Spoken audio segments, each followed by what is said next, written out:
Welcome to the Precision and Accuracy Lab. What I'm going to show you first is the setup of all of the supplies that you have and will use for the lab today. And then I'm going to show you how to use some of the instruments. Okay. So each station has everything needed. It has pipette tips, the different types of glass pipettes that will be used, a mechanical pipette, a pipette aid, burettes, the specified glassware, a squirt bottle of water, and analytical balance. Off to another location, you'll find 3 top-loading balances, and those are going to be used for step 6 later on. Okay, so let's get started. So the first thing I want you to do is open your lab manual to page 73, and under that are listed the objectives for the lab today and all the supplies by the procedure. And what I want you to do is record all data. You will do this for all your labs. You'll record any data into your lab notebook as it's collected. And if you look over here, this is just a brief, not great, but an example of a lab notebook. I dated it with today's date. I wrote an objective. I wrote a brief description for myself. You can put as much as you want. And then the different steps. These are the numbers refer to the steps in the procedure from your lab manual. Step 2A instructs you to use a 10 ml volumetric pipette. I'm holding it in my hand, and you're going to weigh water 3 times using this. You'll use a pipette aid that is a rubber bulb pipette aid, and on one end you just slide the pipette into it and get it so that it's airtight. Okay, and then on the top it has a letter A. Holding that, you want to depress the bulb and squeeze all the air out of it. Okay. After you do that, when you press S, it will actually suck fluid up, and when you press E, it will empty fluid out. So you're supposed to use the 10 ml volumetric pipette and a 100 ml flask. I'm going to tear out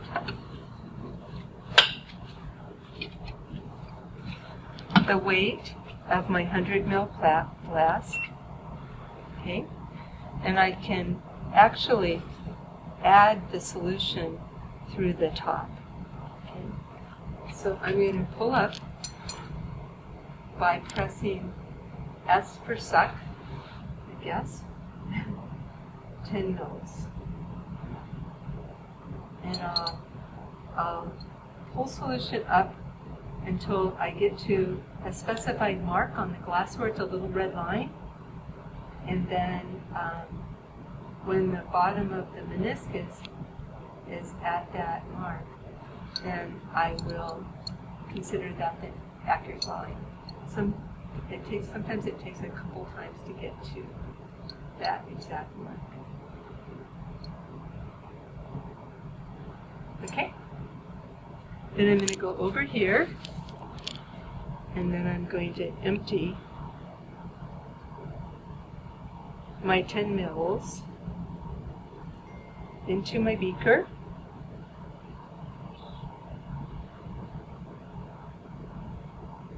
And after I finish emptying it, I'll see that there's still a little bit of solution, just a small amount at the very tip. To blow out that last little bit of solution, there's a slight enlargement of the bulb. If I just depress that, it'll blow out that last drop. And then I'm done. And then I close the door, and I write down that weight, which in this case was 9.9868. I'll write it in my lab manual. And that's grams. And then I will repeat this 5 more times. Okay. The next pipette I want to show you is the 1 mil it works exactly like the 10 mil, and the only difference, that's step 2B, is that because it's so small, you need to use caution when you aspirate up or suck up your solution. So I've got it attached on. In this case, it tells you to use a 30 mil beaker that you're going to tear out the weight on.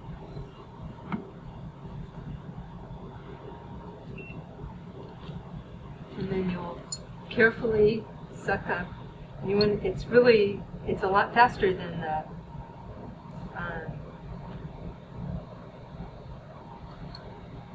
10 mil because it's such a small volume. So you bring it down so the meniscus is, the bottom of the meniscus is at the line, and then you take it over, or you can take your beaker over to you, and then you dispense. And again, there's a small amount of liquid still left in the pipette, and you want to blow that liquid out by depressing the bulb. And then I write down the weight of my 1 mil volume from a 1 mil volumetric flask, and it's 1.0062. You can't see this, but if you look at the side of this pipette, it says it's a to deliver pipette, and at 20 degrees it has an error of 1 mil plus or minus 0.006. So I can see from my measurement that it's within the error of accuracy. Okay, so that's the glass pipette. There's also graduated pipettes, and you're not going to be using this, but I just wanted to show you because unlike the volumetric, this allows you to dispense a variable amount. If you look, it starts at 0 up here, and then it can dispense down to 1. So the way you use these is you always draw your solution up to 0, and then you would, if your procedure called for 0.1 mil, you would dispense down to 0.1, or 0.5, or 0.7, and down to 1.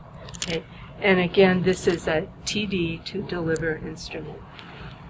So those are the glass pipettes. Any questions? No, it's just brilliantly clear. Okay, the next thing I want to show you is the burette, and that is going to be step 3A and 3B of your laboratory exercise, and you'll be using a 25 mil burette, and again you'll do the same thing where you'll take 6 samples, repeated samples. You'll tear out the weight of your beaker, collect your sample, weigh it, write it down in your lab manual. The burette is very similar to the graduated pipette in that to fill, it's a 25 mil burette, but to fill it, you fill it up to the marking that says 0. And I'm using blue so you can actually see it in the video, but in the lab you'll be using DI water and it'll just be clear. But I wanted to try to show it a little bit, so I put some blue dye in. The thing you need to learn about the burette is how to add the solution to the burette. The first time you use it, the standard procedure is to fill the burette and then empty the burette, and that first emptying goes into the waste. And that way you have washed out any trace of anything that you don't want in there. To fill it, I have a funnel here, and what I want is for the solution to run down the side of the burette, the side of the glassware. So it doesn't go down the center. I want it to drizzle down the side. If you can do that, you're less likely to end up with air bubbles. If you end up with an air bubble like I just did, if it doesn't float up, if you flick it, sometimes if you flick it, it'll float up. If not, you have to just drop the volume down to where the air bubble is and pop that bubble and then fill from there. Okay, so in the lab, what you'll do is you'll then empty all that and then refill it again. I dropped it down so that I could reach the top of the burette to add the solution, you can raise or lower the burette by pressing these two pieces together and raise it up. That way you can get your beaker underneath. Okay, my burette volume is above 0. I don't think Rachel can zoom in on that, but if I put my hand behind it, you can maybe see it. So what I want to do is bring that volume down to 0, so I start from 0.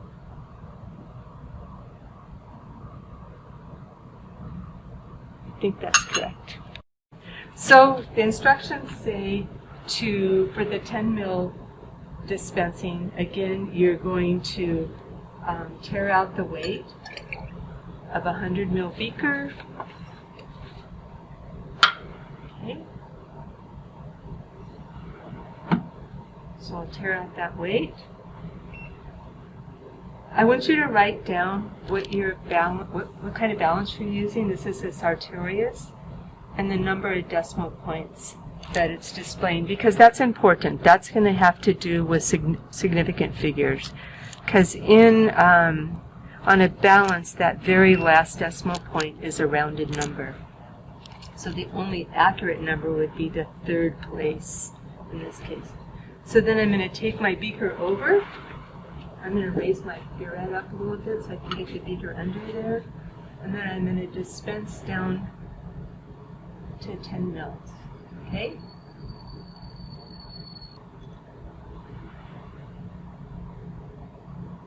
Okay, I'm at 10 mils. Then I'm going to take my beaker over, put it on the balance, and then I will record that weight, which is 9.9423 grams. Okay? And I'll record that in my lab notebook. 94, actually 16. It's a little bit unstable. Wait for it to stabilize just a bit. And then you'll repeat that 5 more times. When you're weighing your water from any one type of measure, whether it's the 10 mils from a burette or the 1 mils from your burette, only one of you do it. Take turns, so that if I was doing the 10 mil dispensing, I would do all 6 reps. If your lab partner is doing the 1 mil dispensing, she or he would want to do all 6 reps. That way you don't introduce an operator error in your collection of samples. Okay, that's it for the burette. The last pipette I need to show you is the mechanical pipette. This one you'll use a lot in research. This happens to be made by Gilson. It's a Pipette Man, and it is a 1 mil pipette. Okay, it says P1000, indicating 1,000 microliters, and 1,000 microliters is equivalent to 1 mil. If I look at the display, it says 100. It only shows 3 places. But if you look, the 1 is red and the other 2 numbers are black. That's to tell you that you would put a decimal point between the 1, the red, and the black number. So it would be 1.00 if you were converting that to mils in the case of the 1 mil.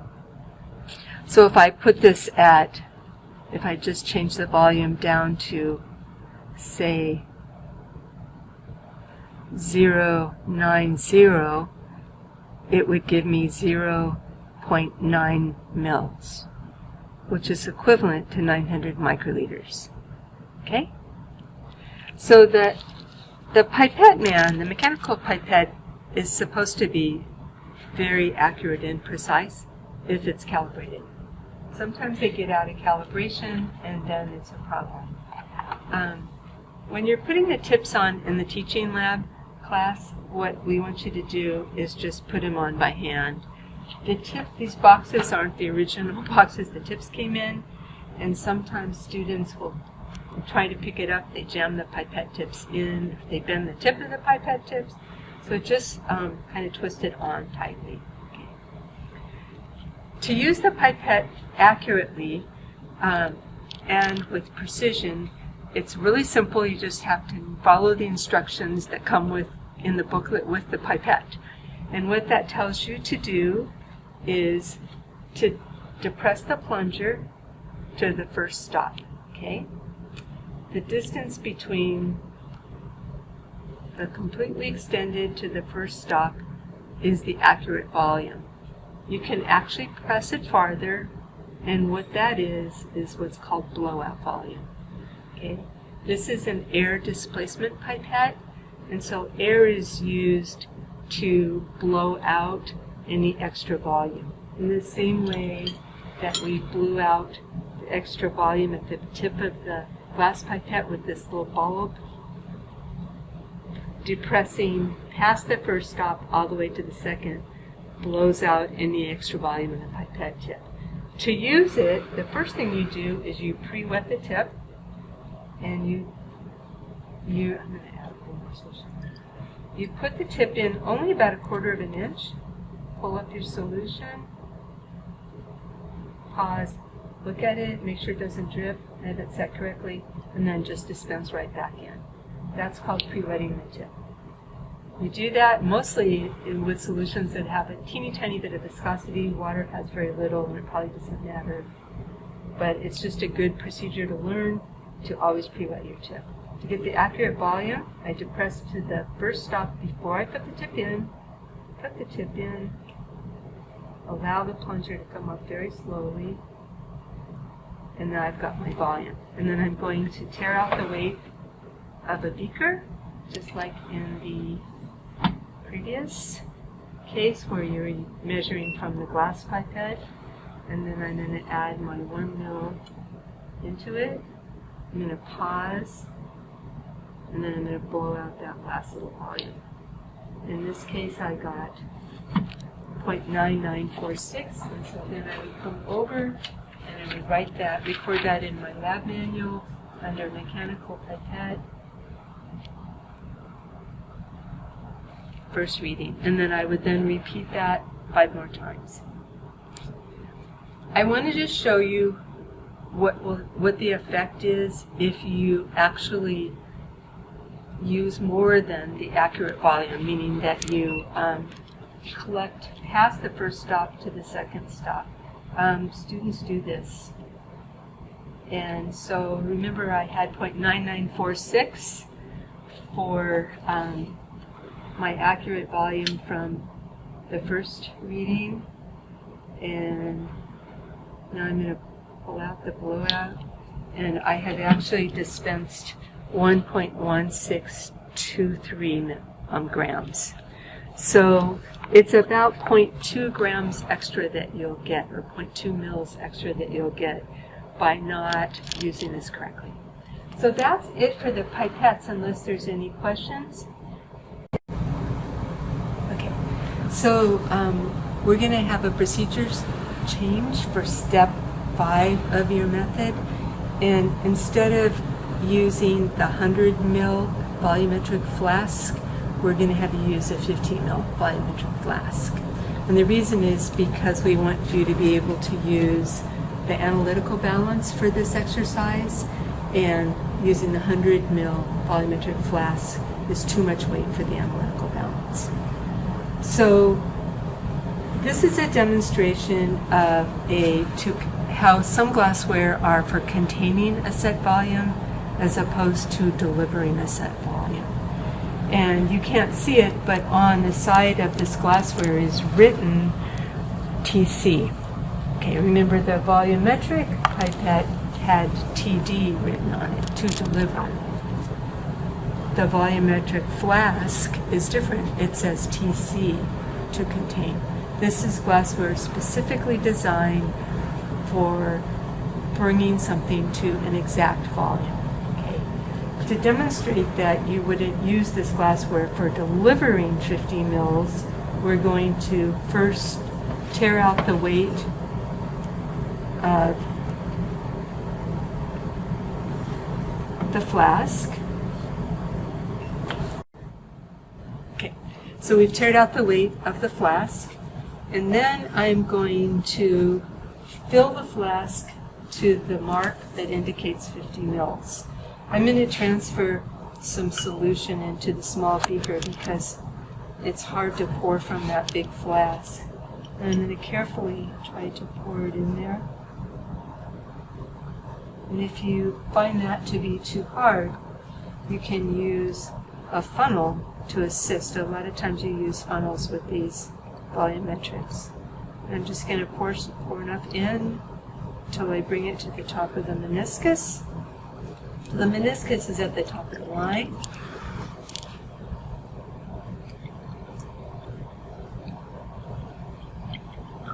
So one more. It's really pretty.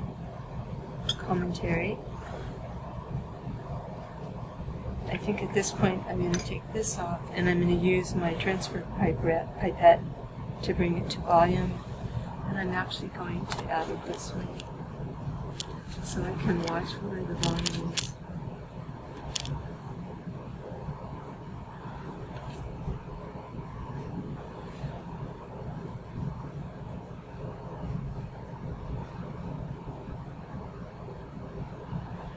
On the top, the bottom of the meniscus is at the 50 mil mark. I put the flask on the balance, and then I'm going to write down the weight, which is 49.69 grams.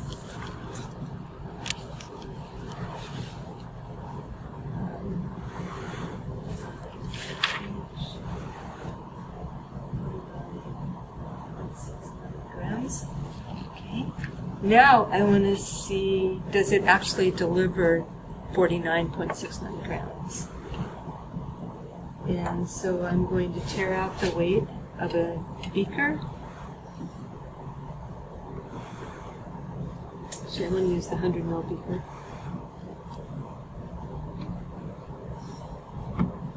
Okay, I'll tear out that weight. And if it's to deliver a set volume, then I will recover everything that is in here. So I put it on, put this back on, and it's 49.37. So I've lost about 0.3 grams.